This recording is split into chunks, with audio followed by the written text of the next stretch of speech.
di TO sebetulnya nggak ada di TO. Karena apa? Karena saya tidak pernah aktif di perdiskotikan. Udah nggak tahu lah, orang-orang ini nggak tahu saya. Saya udah di rumah kan terus. nyobanya di rumah aja. Di rumah, iya. Oke. Ya kira-kira begitu. Berapa tahun di penjara waktu itu? 4 tahun 2 bulan. Jadi Gak ada diskon tuh?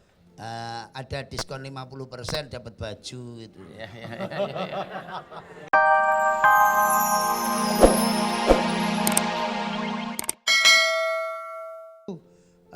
Habis nyabu gitu. Nah, ya udah akhirnya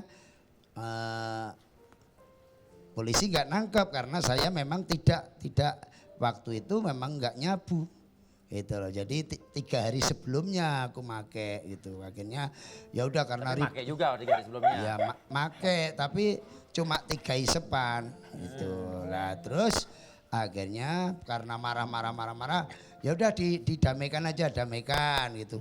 Pas kebetulan didamaikan di rumah, kebetulan keadaan rumah saya udah acak-acakan, barang-barang udah diacak-acak itu. Terus akhirnya mungkin dicurigai, terus digeledah juga tidak ditemukan apa-apa. Makanya saya juga bingung, orang tidak ditemukan apa-apa kok hukumnya malah paling tinggi saya gitu loh. Nah itu kenapa jadi? Ya saya nggak tahu. Jadi gini apa?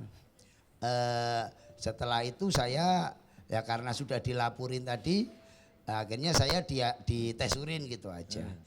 Tes urin ternyata tes urin itu positif tapi ya itu positif aja gitu aja udah. 3 hari yang lalu.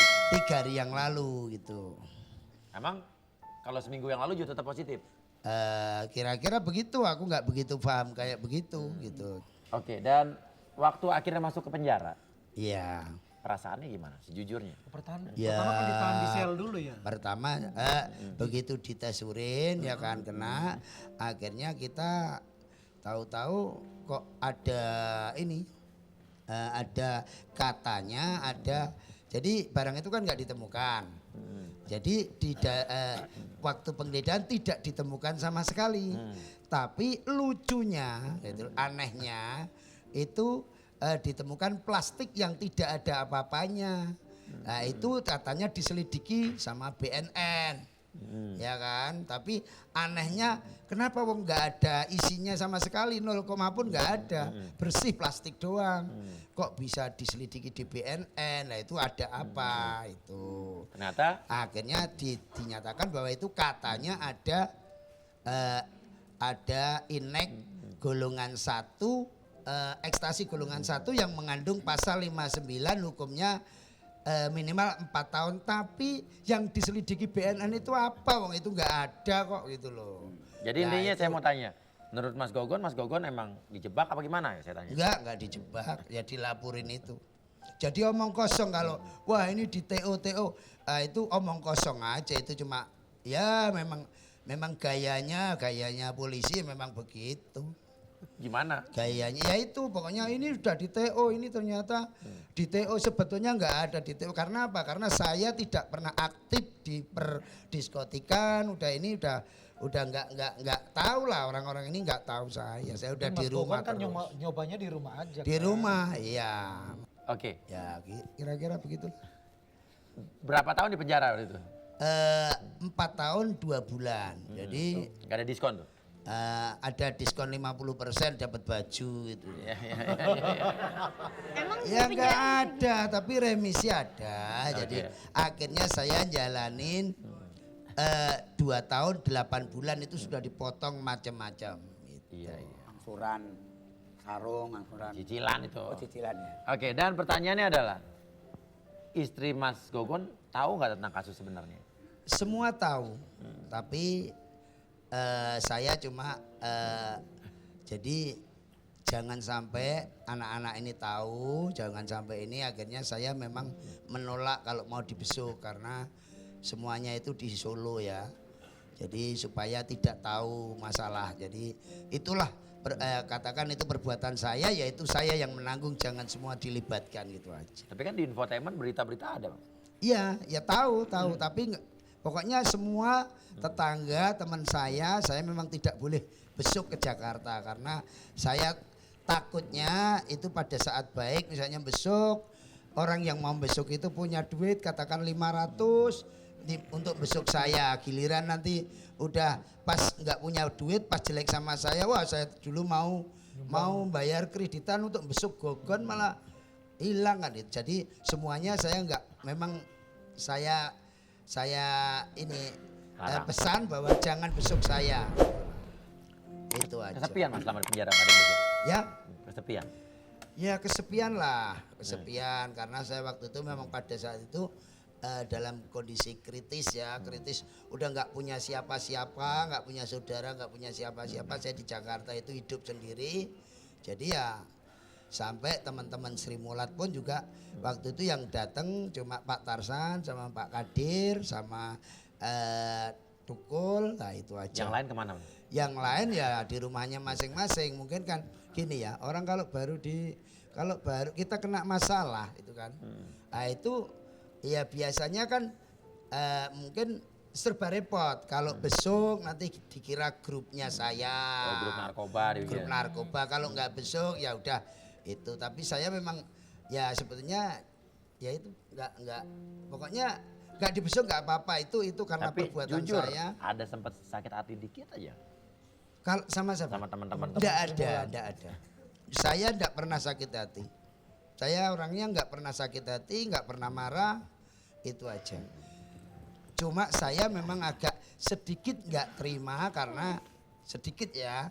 Enggak terima karena Apa? barang yang ditemukan itu tidak ada. Kok tahu-tahu hukumnya paling banyak. Ya kenapa nggak pakai pengacara? Ya, pengacara saya mungkin sudah banyak. Mungkin 11.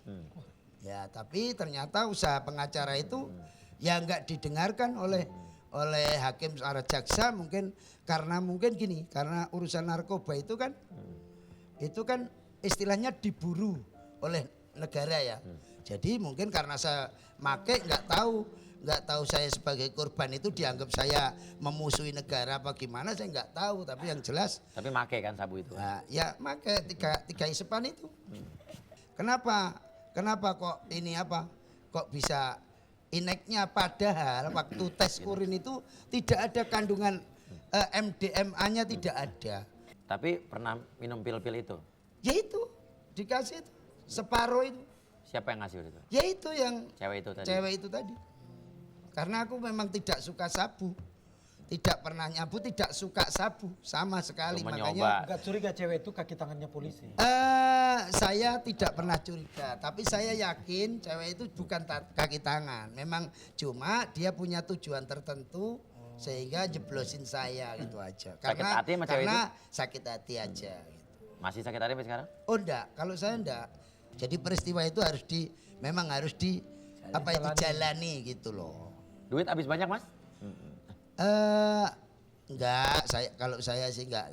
Karena saya di saat itu memang dalam kondisi, saya sudah mengatakan bahwa saya dalam kondisi kritis.